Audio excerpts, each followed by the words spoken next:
একজন মানুষের চেহারা যেরকমই হয় আপনি খেয়াল করে দেখবেন, তারপরেও তার অবয়বের মধ্যে একটা এক্সট্রা অর্ডিনারিটি আছে, কারোর সাথে কারোটা মিলে না। সুবহানাল্লাহ পড়েন। এজন্য প্রতিদিন স্ত্রীরে বলবেন, স্ত্রী তুমি সুন্দরী, তুমি অনন্যা, তোমার চাইতে সুন্দরী গোটা বিশ্বে কেউ নাই। কইবেন না? মুরব্বীরা কয় না, কইতাম না, আগে কইয়া ফেলাইছি।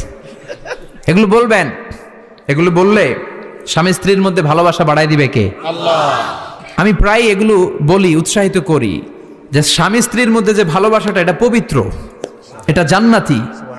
এই ভালোবাসা জান্নাতে শুরু হয়েছিল সাইয়েদনা আদম আর হাওয়ার মধ্য দিয়ে। চিল্লা এখন ঠিক কিনা?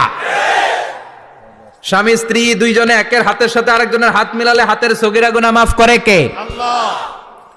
স্ত্রীর চেহারার দিকে নজর করে তাকালে চোখের গুনাহ মাফ করে দেয় কে? আল্লাহ। স্ত্রীর জন্য প্রতি মাসে যে খরচ দেন, এই টাকাগুলো সদকা দেওয়ার সওয়াব আছে না নাই? আছে। স্ত্রীকে যে দামি দামি ভ্যানিটি ব্যাগ কিনে দেন, এটা তো সওয়াব আছে না নাই? আছে। কক্সবাজারে ঘুরতে নিয়ে গেলে সওয়াব আছে না নাই? আছে। ফুল কিনে দিলে সওয়াব আছে না নাই? ভালোবাসার গান শোনাইলে সওয়াব আছে না নাই? আজকে পারবেন না শোনাইতে রাত্রেবেলা? পারবেন? পারবেন? পোলাপাইনরা কয় পারবো। তোকে তো বেটা বিয়েই হয় নাই, বিয়ার পরে শোনাইস। তো এই ভালোবাসার গানগুলো শোনালে নিজেদের মধ্যে একটা ইন্টিমেসি তৈরি হয়। বিশ্বনবী এরকম স্ত্রীর সাথে খুনসুটি করতেন, ভালোবাসা করতেন। এটা হালাল, কিন্তু এটা জায়গা মতো না করে ভাবির লগে করলে মায়ের আছে না নাই? ভালোবাসার গান জায়গা মতো শোনাতে হবে। স্ত্রীকে ভালোবাসার গান না শুনিয়ে যদি চাচাতো বোনরে শোনাও, শালিরে শোনাও, পাড়ার মেয়েদের সাথে যদি টাঙ্কি মারো, ফিল্ডিং মারো, মায়ের আছে না নাই? তার মানে জায়গা মতো করলে সব সওয়াব। সুবহানাল্লাহ পড়েন। আর বিয়েটারে সহজ করে দিবেন। আমি তো সব জায়গায় বলি বিয়েটাকে সহজ করে দেন, আমরা বিয়েটারে কঠিন করে ফেলছি।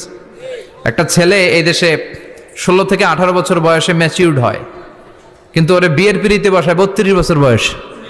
ও যে পাপ কাজ করে, ও যে পর্নোগ্রাফি দেখে, ও যে মাস্টারবেশন করে, এগুলোর পার্সেন্টেজ গুনাহ মা বাবার আমল নামায় আছে না নাই?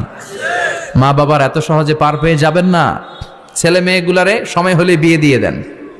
বিয়ের চেয়ে ভালো কাজ পৃথিবীতে আছে? যেই সমাজে বিয়ের খরচ বেড়ে যায়, ওই সমাজে জেনার খরচ কমে যায়।